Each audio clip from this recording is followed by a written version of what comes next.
Good afternoon, and welcome to the 7th event in the University of Arizona's Wonder at Home webinar series. My name is JP Jones, and I'm the Don Bennett Moon Dean of the College of Social and Behavioral Sciences, the UA's People College. This afternoon's panel discussion is devoted to the upcoming presidential election, a momentous and potentially historic election given the nation's political polarization and, of course, the passing of Supreme Court Justice Ruth Bader Ginsburg. I want to thank the UA Foundation and the Alumni Association for offering the college this opportunity to share the research-based insights of our distinguished faculty from the School of Government and Public Policy. The director of the school and the school's Melody S. Robidoux Foundation Fund Leadership Chair is Dr. Adela Schlager, and she is with us this afternoon. So you can be sure that the faculty will be in top form. Actually, it's partly because of this school, SGPP, that our college, SBS, awards more undergraduate degrees than any other college at the U of A. Our mission is not simply education and research, however. We are also committed to community engagement events like the one this afternoon. For example, in late July and early August, we partnered with the College of Sciences faculty to provide science and society perspectives on the past, present, and future of pandemics.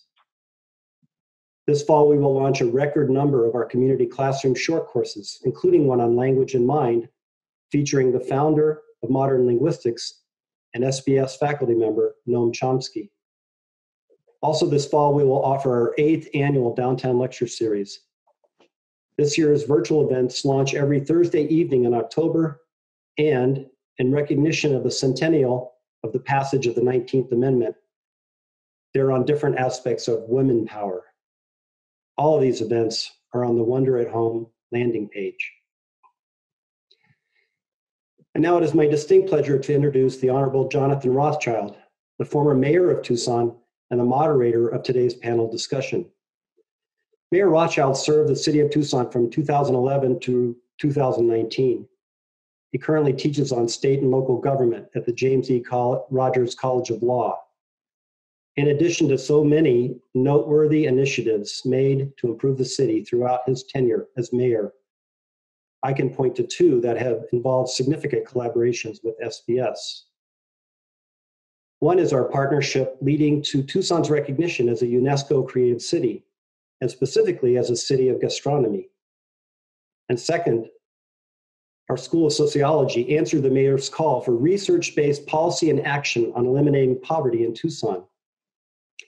We've been proud to train students in social science, theory, and methodology while providing detailed neighborhood-level evidence about vulnerability to the Mayor's Commission on Poverty.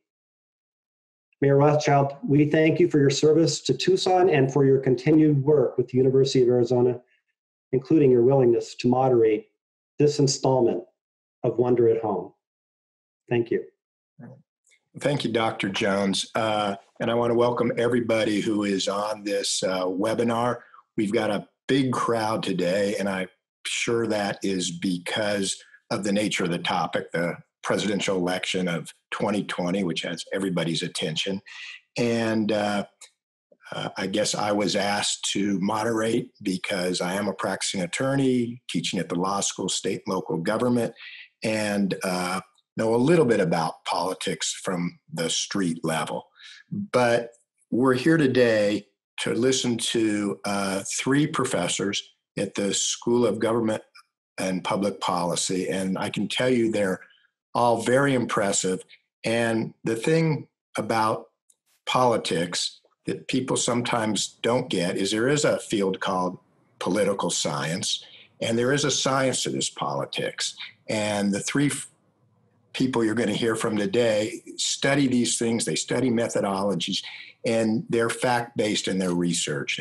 And fact-based is where we want to be. So let me not waste any more time, and I will now introduce the 3 speakers that you're going to hear from today. The first is Dr. Samara Klar. She is an associate professor at the University of Arizona School of Government and public policy. She studies how individuals' personal identities and social surroundings influence their political attitudes and behavior. She uses experimental methods both inside and outside the lab, surveys, and other statistical tools. And Dr. Klar received her PhD from Northwestern University and also holds degrees in political science from Columbia University and McGill University. Dr. Klar has a book, Independent Politics, and she's done a lot of study on who are the independents. And she has been published in the top political journals in this country and received awards from the American Political Science Association, the Midwest Political Science Association, and the American Association for Public Opinion Research. Dr. Klar has a website, www.womenalsoknowstuff, pretty compelling title. All these journals are great. But she has also been published in the New York Times with an article about Is America Hopelessly Polarized? She's also been a CNN commentator on a subject that I'm sure many of us have thought about in the past.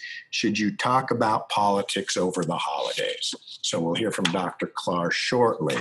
Our second speaker is Dr. Chris Weber. He's also an associate professor at the School of Government Public Policy. No, not the basketball player Chris Weber. This is the Dr. Chris Weber. He has his PhD from Stony Brook University. He received it in 2008. Dr. Weber specializes in political psychology and political behavior focused on study of American political campaigns and ideology. He has research interests in political methodology, primarily, again, experimental methods and measurements. He has been published in the American Journal of Political Science, the Journal of Politics, Political Behavior, Political Psychology, and the Social Science Quarterly. He teaches graduate and undergraduate courses in political psychology, the mass media, and research methods. Certainly the mass media is something I'm sure we all have questions about today. But there's also a practical side to this. I think that's probably practical enough. But he's received grants for his work in the social context and emotional response to disasters and user-generated political communications, perceived credibility, and persuasion impact, which is something I should have studied before I got involved with this. So there's definitely practical use. Our final speaker is Lisa Sanchez, again, an associate professor at the School of Government and Public Policy. Lisa's academic background is a little dear to me. I'm a graduate of the University of New Mexico Law School, and she is, there you go, and she is a product of the University of New Mexico, not just for her undergraduate degree, but her master's degree in American politics and public policy, and her doctorate in political science with distinction from the University of New Mexico. She's an alumnus of the APSA Minority Fellows Program and the Robert Wood Johnson Center for Health Policy. Her research utilizes quantitative methodologies to root out ethno-racial disparities in American politics, understand how disparities are perpetuated through the American political system, and address how they might be mitigated.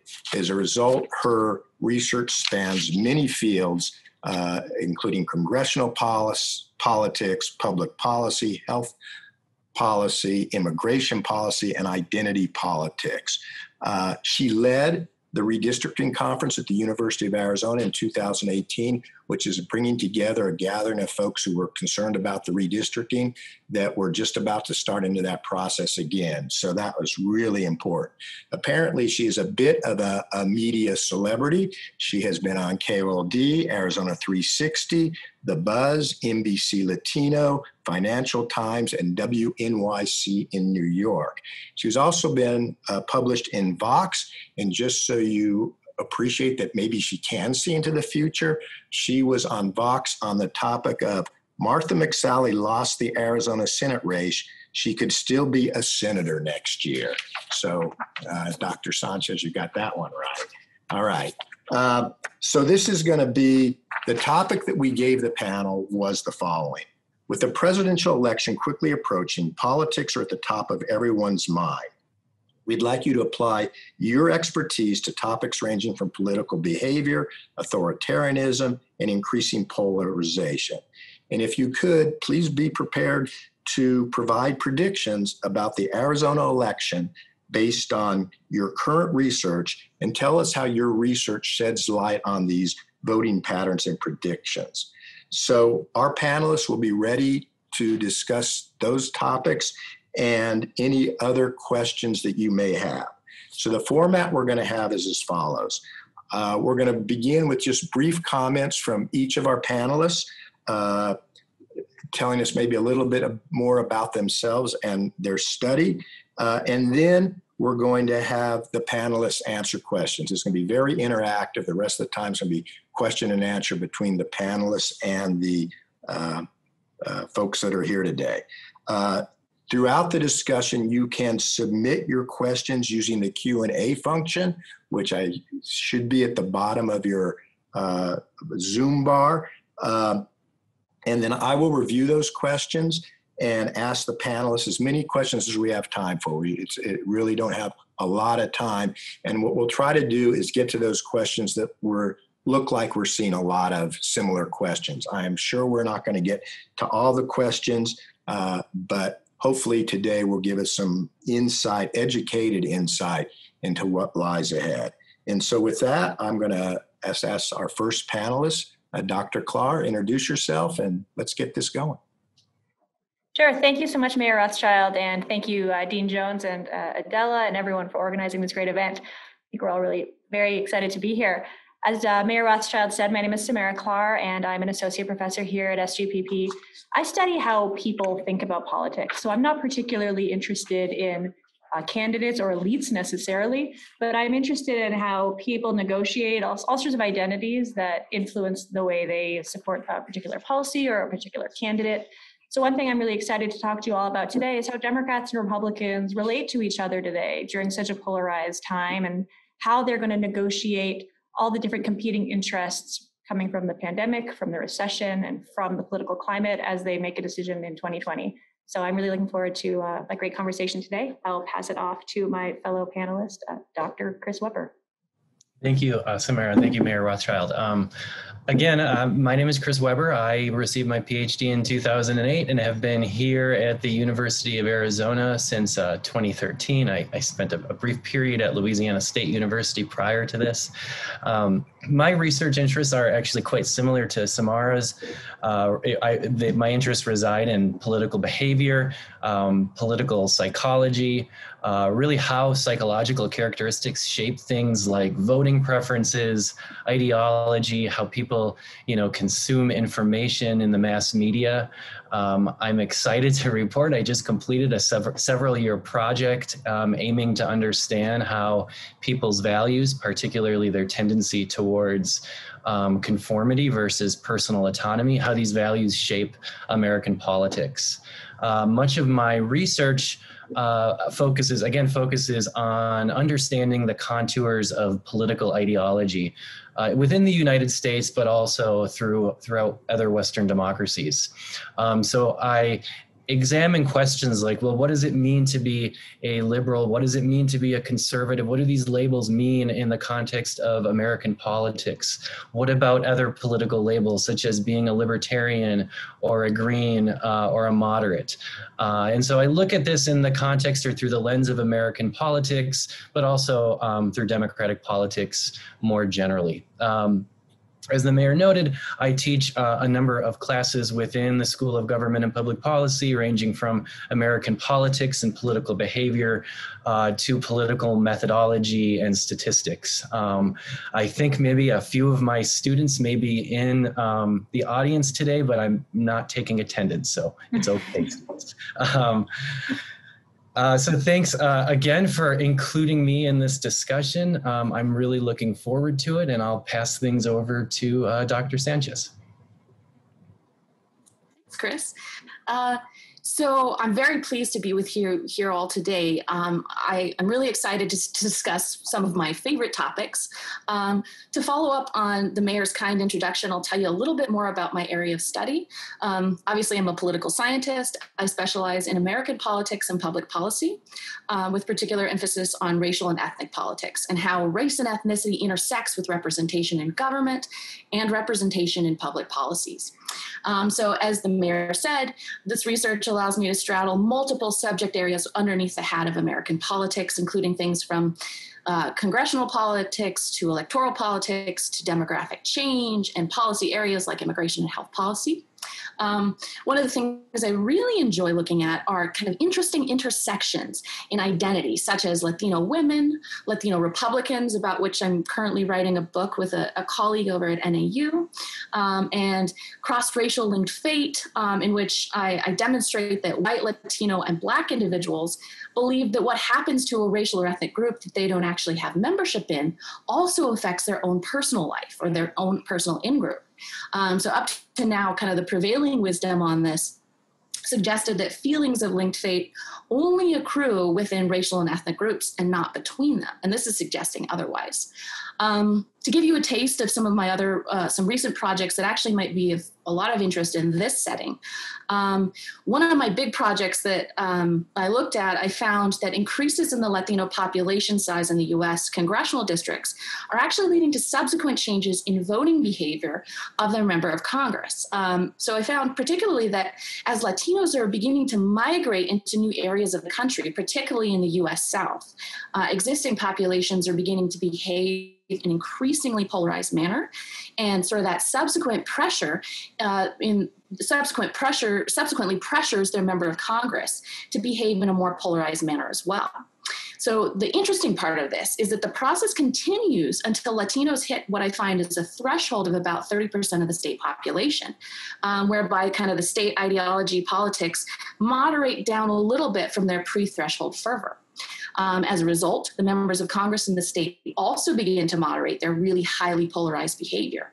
And the thing that I think is so fascinating about this project is that we've already seen this process happen in many states, like my own home state of New Mexico.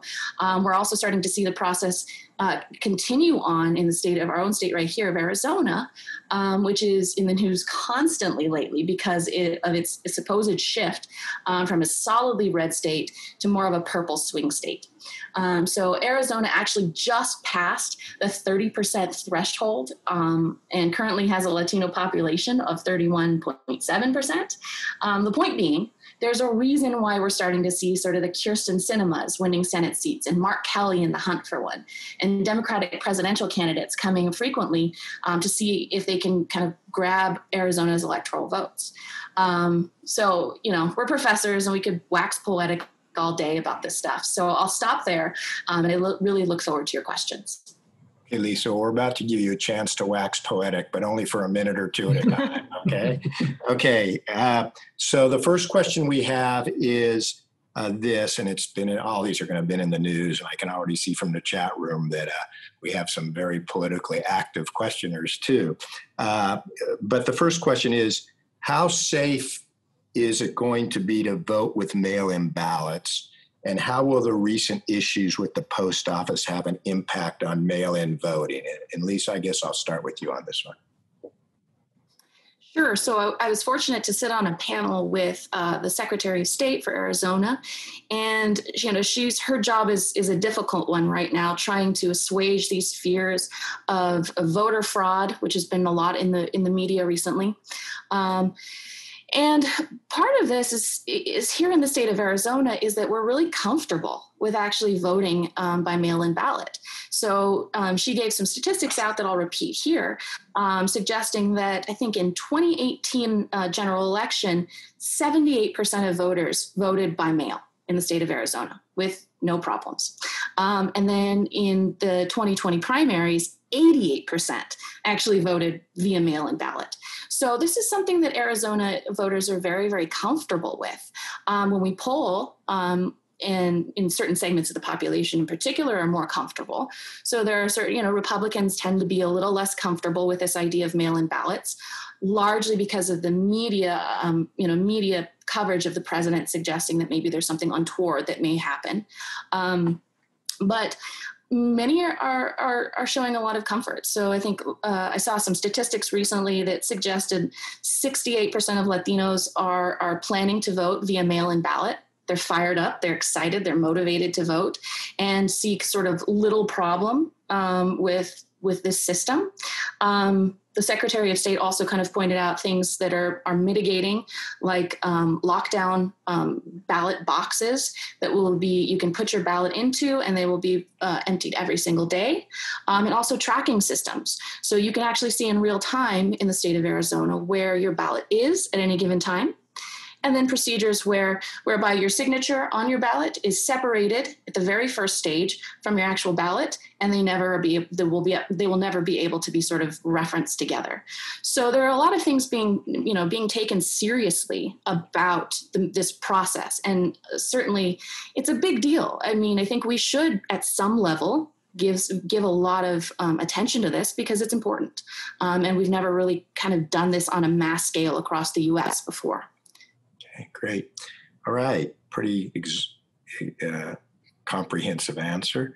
Let's go to the next question then. And this is one people are asking, they're coming in on the chat room on it, so we're going to see this a lot. And it seems to be the question that's on everybody's mind.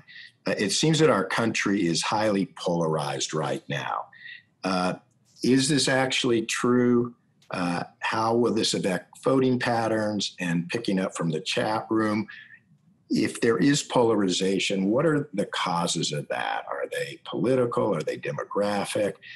Samara, why don't we start with you on that? Sure, thanks. Yeah, this is a really important topic the political scientists are spending a lot of time on.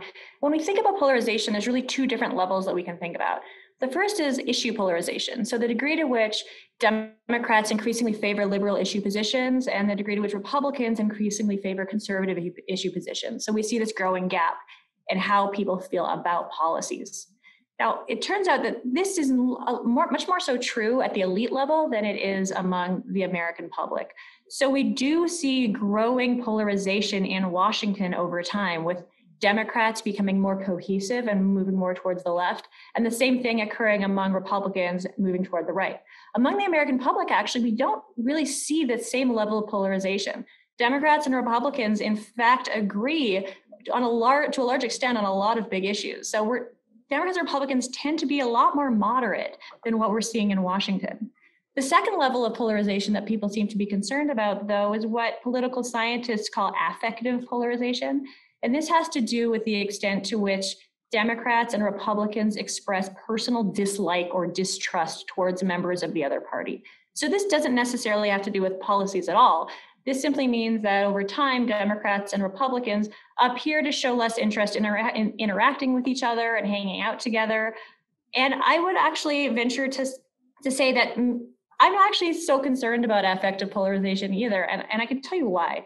When we ask Democrats and Republicans to rate members of the out party, you'll find consistently that they rate them incredibly negatively.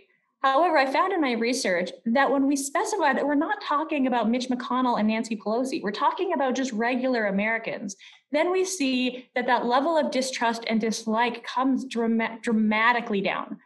I'll give you another example. There's a really popular study that got a lot of attention showing that Democrats and Republicans would be really unhappy if their child married somebody from the out party. The question was something like, it said, if you had a child and that child married somebody who identifies with the other party, would you be happy or unhappy? And a really shockingly large percentage of Americans said they would be really unhappy with the idea of somebody from the other party marrying into their family. But some co-authors and I actually asked that question again. But this time we randomized a few details about that particular prompt. In some cases, we told people that this out party member would talk about politics a lot. And in other cases, we told people that this out party in-law would really never talk about politics. And then we asked the same question about their child marrying somebody from the in party. What we find is that people don't care who their kid marries as long as that person isn't talking about politics all the time. In fact, they would prefer to have an out-party in-law who never talks about politics than an in-party one who's talking about politics all the time. So when we're asking people in surveys to rate members of the other party, what I'm finding in my work is they're picturing extremely ideological, extremely politically engaged people from the other party. People you don't want come in at Thanksgiving dinner because they're gonna not stop talking about their obnoxious political views. The truth is that most Democrats and most Republicans are actually quite moderate, and they're not really all that obsessed with politics. So on a day-to-day level, relationships between Democrats and Republicans are a lot more positive than what we think, sort of looking to the media. The typical partisan that you see in social media or on cable news tends to be really extreme, really ideological. That doesn't actually represent the average partisan. So affective polarization, the degree to which Democrats and Republicans dislike members of the other party, is much more pronounced when they're thinking about elites. When we're thinking about Democrats and Republicans interacting every day, going to the grocery store, chit-chatting at their kids' soccer games, so on and so forth, we're seeing much lower levels of animosity than I think what people are really concerned about. Okay. Chris, you want to add on to that at all? Yeah. So Samara is spot on with these comments, and it really attests to the complexity of the question. Unfortunately, I'm not going to simplify things. So the answer to the question, are we polarized as a nation? It really is complicated. The short answer is yes. And this is one of the reasons why politics is divisive, even violent at times. It doesn't occur frequently, but on occasion. And the reason that things are complicated is that we really need to separate, as Samara has done, politicians or political elites from the mass public. So all of us living in a democracy. So among politicians, when we think of like members of Congress, so members of the House and members of the Senate, the parties have not been this ideologically divided at any time since the US Civil War. And so what that means and what polarization means, this term is really thrown around a lot. It tends to mean the distance or the difference between Democrats and Republicans ideologically speaking. So how large is the ideological divide between Republican elites and Democratic elites? And what's happened is this divide in, say, Congress has grown really considerably. There's very little common ground.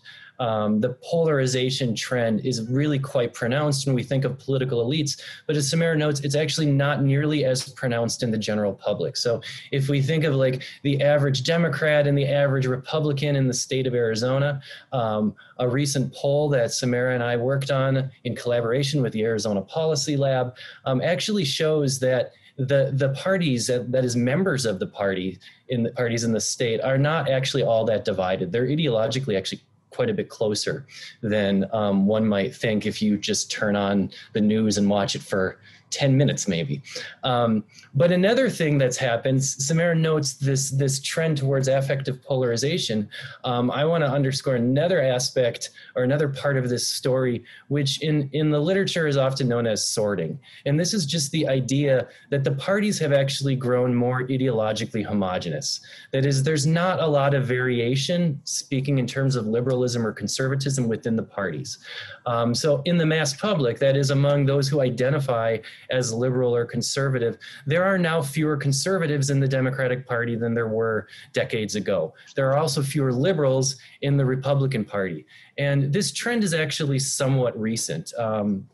It's only been the past decade or two where we've seen this sort of gravitation of conservatives to one party and liberals to another party. So while on the whole, the parties maybe aren't as divided, they are much more cohesive. They're more cohesive with respect to conservatism and liberalism. And so when we sort of combine these two things, that is the animosity that we often witness when we hear Republicans and Democrats talking to each other in the media, and things can get emotional at times, uncivil. Part of it is polarization, part of it is this process of sorting, and part of it is this affective polarization. This is why the answer is is quite complex. And this is also why the parties often have difficulties reaching any sort of common ground. If you think that if the Republican Party is more conservative and the Democratic Party is more liberal, and there are fewer liberals in the Republican Party and fewer conservatives in the Democratic Party, what ends up happening, there's just not a lot of common ground. The parties are going to advance very, very different visions for the country. And this is also one of the reasons why we see things turn into such a divisive way. So again, just a few added points to add to the complexity. Okay, well, I'm going to start to throw you three right from the beginning because I'm looking at the chat room. And I want to follow up on that question. And we've got that question essentially in the chat room, which is, okay, you've kind of explained to us what it really looks like if we study, but there are some concerns, for instance, the idea that at least in Washington, this ideology has separated. Do you have any ideas as to how we can go about reducing polarization? We're never going to eliminate the difference between the parties. You just have to go back to Thomas Jefferson and see how emotional it got from the beginning.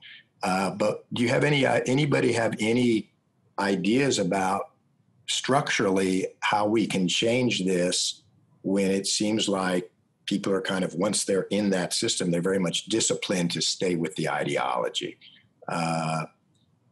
Whoever wants to take it. Yeah, so I'll follow up on Chris and Samara's points earlier is, the country is used to high levels of polarization, especially high levels of elite polarization. So it's actually the norm in the United States that high polarization among especially elites, but also in the masses as well. Actually, we had a dip in around the 1950s in polarization, so much so that political scientists actually became worried that the parties were becoming too close together. So part of this is polarization is not necessarily bad. It's when it becomes hyperpolarized, which we are in a little period of right now, that sort of end of the tail. But one thing I would suggest, and maybe I can have Samara talk a little bit with me about this. But so as a student of congressional politics, the incentives are really where this polarization is at. So members of Congress with their electoral connection to a dyadic district, so a single geographic district with a single member of Congress, the incentives are such that they listen to the most polarized voters and they listen to the most highly active voters who create their base and sort of act on those incentives. And that's how they keep their seat in Congress. So kind of the short answer, even though the masses aren't highly polarized, it's us they're responding to. So if we act less polarized, especially those of us who are politically active and who have a high level of political knowledge and interest, if we act less polarized, then our members of Congress will follow suit. And my research and decades of research actually suggest that members of Congress are constantly sitting with their finger on the pulse of their district. So if their district becomes more moderate, they have no other choice than to become more moderate. So I would bat it back and say, at some level, it is our fault. It is the mass public who is creating this serious problem, and certain portions in particular. Sounds like competitive districts might be a starting place. Sure. Samara, you want to add on? Sure. Well, first, I would agree entirely with Lisa that polarization in and of itself isn't necessarily bad. In fact, some might argue that having two parties that represent different visions for the future is a really great thing for democracy. You might think that having two parties that essentially are arguing the same thing is not at all what we want. So I don't know if we should think about ideological polarization as necessarily problematic. What becomes problematic is more of this affective polarization idea, where we have two parties with distinct ideas who are unwilling to compromise and unwilling to work together. There's some recent work, a new book out by political scientist Jenny Wolak, showing that Americans actually really do want compromise, and not just rhetorically. Americans have a really high tolerance for compromise, and they are in fact willing to compromise on their values when they learn that a large majority prefers something from what they do. So I think that, there is a potential there for Americans to work together. The problem is this tension and this hostility that we're seeing in Washington. Now, Lisa suggests that potentially we're seeing more extreme candidates because of extremism within the population itself. And I think that is certainly possible. We don't see the same extent of polarization among the mass public as we do among elites. And to Lisa's point, there's actually been studies showing that more moderate candidates don't necessarily do better in general elections.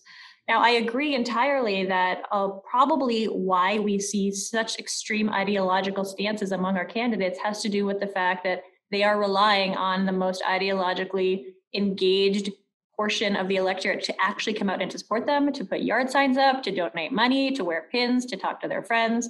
In my own work, I've found that Americans who don't necessarily want to identify with parties are much less likely to outwardly express their preferences. They may show up and vote, but that's just the tip of the iceberg. Parties don't just want you to vote. They want you to convince your friends. They want you to make phone calls. They want you to really be out there working for them. And candidates know that it's the most ideologically extreme Americans who are most likely to do that. So in a sense, I agree with Lisa that it is sort of up to the more moderate Americans to get more involved. But, I would add that one of my sort of favorite findings in political science recently, and I don't want to offend our audience and all of us, because I think we are all sort of to blame here, but the most engaged, most knowledgeable Americans tend to be the most biased when we evaluate political information. So political scientists show that it is those Americans, like I'll venture to say everyone on this panel, and maybe everyone who showed up today, who know a lot about politics, who care a lot about politics, and who are very sophisticated in how they think about politics, also tend to be the least able to evaluate political information objectively and even-handedly. The less knowledge you have about politics, the more likely you are to actually evaluate it in a fair and objective manner. So it's a bit of a paradox. The people who are most involved in politics are also the ones least likely to objectively evaluate political information. All right, sorry, Chris, okay, go ahead. I never got to stop a professor in class, so this will be the first time. Yeah, that's fine. Okay, you'll get the next question right after that. Okay, I'm going to answer one question really quickly because it's not a theoretical question. The question is about how mail-in ballots and absentee ballots are sent out the vote by mail. And in Arizona, and I think what Lisa talked about, why we're so used to it and don't understand what's going on around the country, is we have a system where if you ask for an early ballot or a vote by mail ballot, that will be sent to you. And over time, so many people are doing that. And so we have a really large number of people in Arizona now who are used to voting by mail, and we have a system for that. Not every state has that, and that's sort of why I think we're seeing some of that elsewhere. And if you haven't requested that mail-in ballot, then you like going to the polls, and you'll go to the poll, and that's kind of that. Okay, Chris, here's the question. And I'm going to give a clue on this one. Is to the, sometimes people are saying who they are, and I see a lot of very, like you say, Samara, politically active people on this call. But this person, there's only 3 living former mayors in Tucson, okay? And only one of them has been a professor at the School of Government and Public Policy. So I'll leave it at that as to who might be asking this question, but I have to defer a little. To what extent, it's a good question, to what extent will the protests and counter-protests around the country, how do you think they're going to impact the outcome of this presidential race in November? Chris? Well, I'm going to do what politicians do then and continue to answer the question. Perfect. Well trained.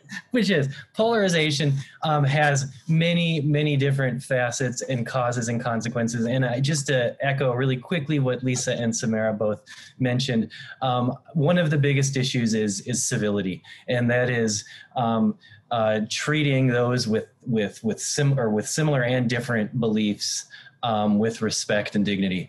And part of this is not only interacting with folks who you maybe don't agree with, but also really questioning where you're finding information as a voter. And so when we think about polarization as being really, really common in American history, it certainly is. The causes of contemporary polarization are actually really, really different than they were in the past. And so one of the factors is the media and the way that we get information now, and the fact that we have information spread across many, many different platforms. We surround ourselves often with like-minded people in Facebook.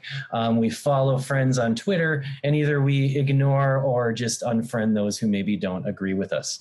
And that is part of the problem. That's why we have this degree of incivility. That's why we have affective polarization. Because again, as the parties grow more and more extreme, what we're likely to see if we only surround ourselves with one point of view is that the opposing party is wrong, the opposing party maybe is the enemy, and that's really far from the truth. And so we have to be really careful where we get information, which is related, Mayor Rothschild, to your question, I think, of how do the protests affect the tenor of the election. I think they have the potential to affect things pretty drastically. This is a very polarizing issue. Sorry to use the term again. Republicans have very much fallen on one side and Democrats on the other side. And that's really unfortunate, because I do think that at the end of the day, when we look at policy preferences and beliefs about racial justice and equality, the partisan differences actually aren't that great. And so simply focusing on, how the media is covering things, which is very sensational, isn't actually giving sort of due credence to the complexity of the issue at hand. How it shapes up to affect things, I don't know. I'm going to just admit I don't want to really speculate. It is a very partisan issue. So as soon as these issues emerge, it does have the potential to sort of shape what the voter is thinking about when casting a ballot. But again, it's just this issue of just trying to see the other position and trying to see the other side. And again, just to reinforce the idea, as a country, Democratic and Republican identifiers are not nearly as divided as maybe we would think if we were just to tune into, CNN or Fox or any of these heavily utilized news programs. Okay, I can tell you from the chat that you've got a highly partisan and polarized group of question askers. So with a little bit of editing to the questions. So hopefully you'll be able to recognize your question. And I do want to take it, there are those in the audience who, let's ask it this way. And I'm going to put two of these questions together. There are some who believe that the media has a particular political bias. And do you see that in your research? And if so, how could that affect our political process? And I'm going to couple that, never should ask two questions at once, but I want to get these both in here, is with the advent of social media and the way that social media has so overtaken politics, what can we do, or what do you see in your studies that we should do to look at social media? So it's putting both media bias and social media, which are two different topics, in the same question. So whoever wants that one first. Yeah, I can start. I'll start with the mainstream, and again, I would use air quotes, but I'm not going to do that. The mainstream media versus social media. So I'll start with the mainstream media. One of the issues that often comes up with studying the media is it's believed to be liberal or conservative or Democrat or Republican, and it's really important to remember what the media roles and responsibilities in a democracy really are, which is to check power, which is to, reveal instances where maybe wrongdoing was done by a politician or a political party. Not necessarily to say toe the party line and present one point of view. On the whole, American media is not, and I will go on record saying this, is not as biased as we think it is. It's largely a perceptual issue. That doesn't mean there are not cases of this. We have to be careful here in separating out opinion reporting and fact reporting. Part of the issue when you turn on a station like CNN or Fox or MSNBC is they have to cover 24 hours of content, or they have to fill a really large news hole, and they do that with a whole lot of opinion. But the actual fact-based reporting, the coverage of issues, even across organizations, in fact, empirically, it's been shown is not as varied as one would think. And this is also true of print media. And so separating the op-ed and the main reporting side of newspapers is also really important, and something that people don't often do. So when the editorial board of the New York Times takes a position on an issue, that is an issue that is entirely separate of the fact-based reporting that the New York Times engages in. Maybe it relies on some of the material, but there is a firewall between those two groups. And so, while we often hear about biased media and how media leans in one direction, again, I would exercise some caution in that interpretation. The media is flawed in all sorts of really important to note ways, one of which is they tend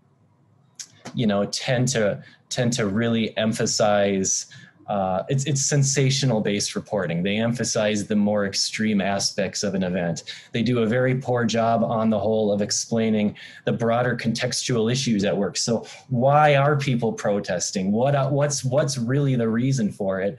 Historically speaking, what contributed to these protests and us being at this point in history?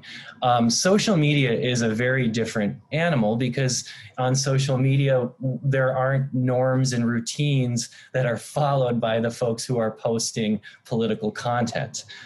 Journalists, paid professional journalists, go through really, really rigorous training to prevent their biases from seeping into news stories. That isn't always the case in social media, and so we do need to be really quite careful in how we cultivate our social media environment, how we cultivate our information environment, and be sure that the information we're receiving are from organizations that follow these norms and routines that journalists provide objective, independent reporting. Again, the problem is, anyone can create a so-called news organization by licensing a website and posting some stuff on it.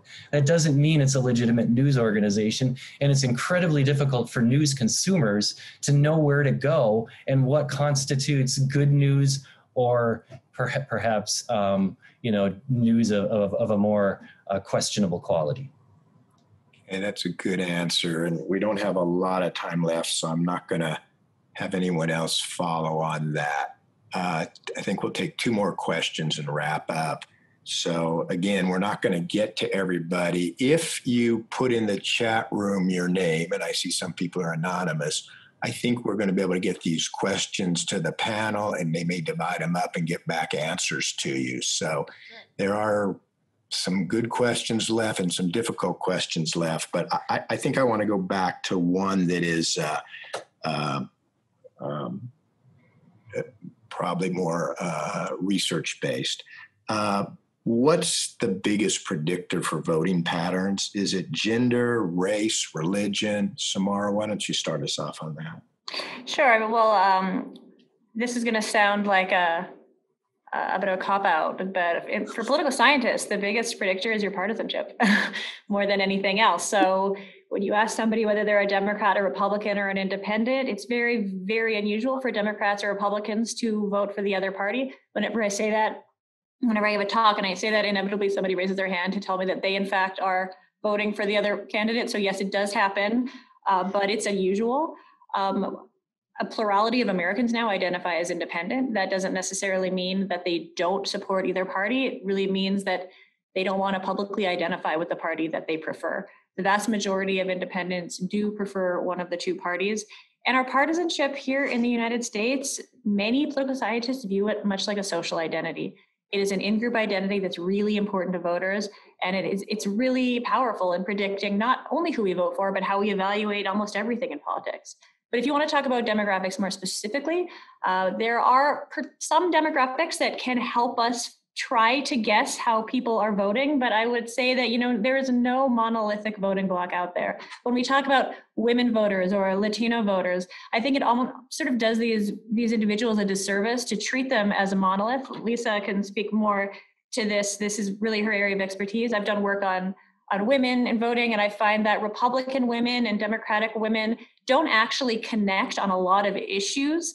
Their partisanship when it comes to politics is a little more important to them than is their gender identity. And that's because Democratic women and Republican women actually view their role as women as being quite different. That really divides along a partisan line.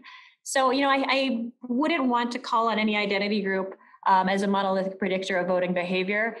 There are a lot of cross-cutting cleavages, and I think that's actually an optimistic way of looking at the American population. Partisanship does fall across almost every demographic cleavage that one can think of. And I don't know, Lisa, if you wanted to say a few words about Latino voters. Yeah, so sure. I would start by saying, and adding on to what Samara has rightly pointed out, by suggesting that all of those, other identities are almost baked into the pie of partisan identification. So we find that there's a lot of your identity that is related to what partisan identification you espouse. But it's, as she said, not monolithic. So there's a lot of reasons why, these intersections of your identities might lead you to a certain party or a certain ideology. So in terms of Latinos, you have sort of these religious aspects that, add to their place within sort of the social hierarchy of race and ethnicity in the United States. So that kind of pulls them maybe slightly more moderate than you might suggest, than the media might suggest. So kind of this misnomer is that Latinos are Democrats and strong liberals today, tomorrow, and forever. My research simply doesn't suggest that. They tend to be liberals currently in this political moment, and they tend to be voting for the Democratic Party. High numbers, as Samara pointed out, are actually becoming independents, but there's still kind of Democratic leaning independents. But I think the important thing to note is that it depends on the issues at hand for Latinos. So you have all these sort of latent issues underlying their ideologies, and maybe this sort of more of moderate ideology. But if you have again, we're going to use the dirty word of polarized political landscape, then you end up with Latinos who are responding very sort of voraciously to these ideas about immigrants and inclusion and what it means to be Mexican American in the United States, because the parties are setting that on the agenda. So now that's the top of their agenda, and that's really sort of what they're building up their voting and ideology surrounding. Now things like abortion might be more latent, right? So that's the religious aspect among Latinos, but it's not on the agenda really right now. So, that's not going to be a big influence. So they're all kind of baked into the pie in a kind of unique ways and unique ingredients, but not necessarily in such a way that we can always say, okay, you're Latino and therefore you are this. If I could add, people often think about women voters as overwhelmingly Democrat. A majority of white women have voted for the Republican Party in every election, including the election of Donald Trump. So white women tend to be more Republican. When we talk about the gender gap, we refer to the fact that they're less likely to be Republicans than are men. But in fact, there is a lot of partisan or political diversity within women, within minority groups. And that's why we say it's sort of a disappointing answer, but partisanship is the greatest predictor of political attitudes. And demographics cannot necessarily do that because there is so much diversity. The biggest factor, as both Samara and Lisa note, is party ID. But again, we should be a little bit careful here and not say like party ID matters and all of these other things are secondary. party ID doesn't work independent of these important demographic and identity factors. They work together. People often choose the party that they align with for these particular reasons.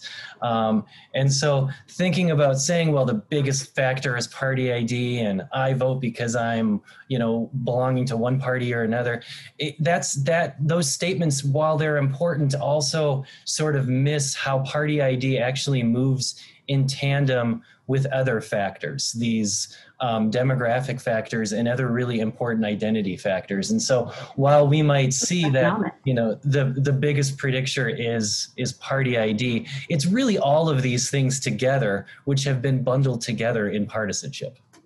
I would add that it's, to Chris's point, socioeconomic is very important. Mm-hmm. And that's also intersecting with your identity, your gender, your race, your ethnicity, all of it. So he's absolutely right. Okay, so we have time for one more question. But before we do that, I have gotten the word that we do have all of your questions that we've not been able to answer of record, and we will get them out to the panel and they can get answers back to you. I'm not certain if you answered anonymously with whether they have you or not, but somebody will chat me up on that and I'll be able to tell you. But the last question I'm going to ask you really doesn't relate to any of 2020 in a way, but in a way it relates to, I think what we've done today is touch the tip of the iceberg. I think we've identified what the difficulties are, and we've identified them in a way that is done with fact-based research, which is critical. So I want to ask each of you, we've got a big crowd here today, how could our attendees support the research that you do? And that's a broad question. It might be, go out and teach civics to classes, or it might be whatever it is. I'll start with Lisa on that. I would say much of all of our research is based on surveys. So, the easiest thing I could say to do is when you're asked to complete a survey, complete it, because we can't get an accurate picture of voters, of non-voters, of every sort of identity and stripe in there if you're not part of that pool. So, if I always refer to myself as a unicorn to my students. So, a Latina woman who has a PhD is very kind of rare. So I answer a lot of surveys as the result of that. And so I think if you are a unicorn of some sort, if you don't fit the mold on most things, please answer surveys. We want to hear from you. Great. Chris? I would say, a couple things. Contact us if you have questions. I know we're at a university and it might not seem common to just go ahead and email a university professor, but we value, I think I can say collectively, we value our work because we think our work is important for understanding democracy and American democracy in particular. The other thing I would say, and just sort of a broader, not based on our research, but just a broader social good, is discuss politics with people you don't disagree with, discuss politics with people you disagree with. Don't just discuss politics with like-minded people. Try to understand the other point of view. I assure you it can be done even in such a polarized time. And it actually is really important. Again, because of all of these things we've talked about, it's become increasingly less likely that people are actually engaging in these cross-cutting conversations, which is really important for a healthy, thriving democracy. Okay. Samara? Yeah, both Chris and Lisa sort of took the words right out of my mouth. But, the one thing that I would really urge people to do is to find time to talk about politics with the people that you don't normally discuss politics with. Most political scientists will tell you that when they're on an airplane and somebody asks what they do, they'll say, oh, I'm a math teacher, I'm an accountant, anything to avoid the topic of political science. I love talking about politics with strangers. I love hearing what people have to say because everybody has a rationale for their views, no matter how disagreeable those views might be. And sometimes you have to dig really deep to try to understand what the rationale is. But taking any moment that you can to just not necessarily bring up politics, but just hear what somebody has to say. One of my favorite lessons from political science is that you don't have to know a lot about politics to make really smart political choices. You just have to know, are the roads paved in your neighborhood? How much is the price of gas? How many kids are in your school's class? These are the kinds of things that give people really important insights to how well they're being represented. So I would not be condescending or diminish anyone's viewpoints, but really try to learn from the people around you. Great. Okay, so the word I have from the chat room is that, in fact, we can certainly get back to everybody with their questions and answers.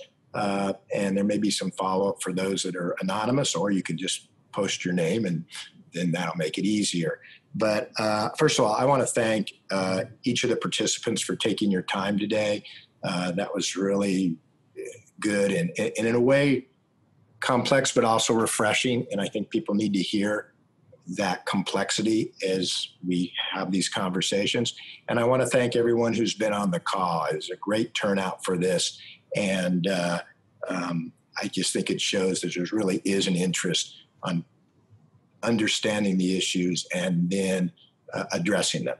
And so finally, I think I want to thank the University of Arizona Foundation, the Alumni Association, and of course, the School of Government for Public Policy for coming together and making these kind of presentations out to the community. That's how the university gets out to the community and really does a great service. So with that, I'll thank everybody for attending. A recording of this panel discussion will be available and sent out to all attendees, as well as links to additional resources. So again, thank you all for joining us today. And with that, we'll do the Zoom bye.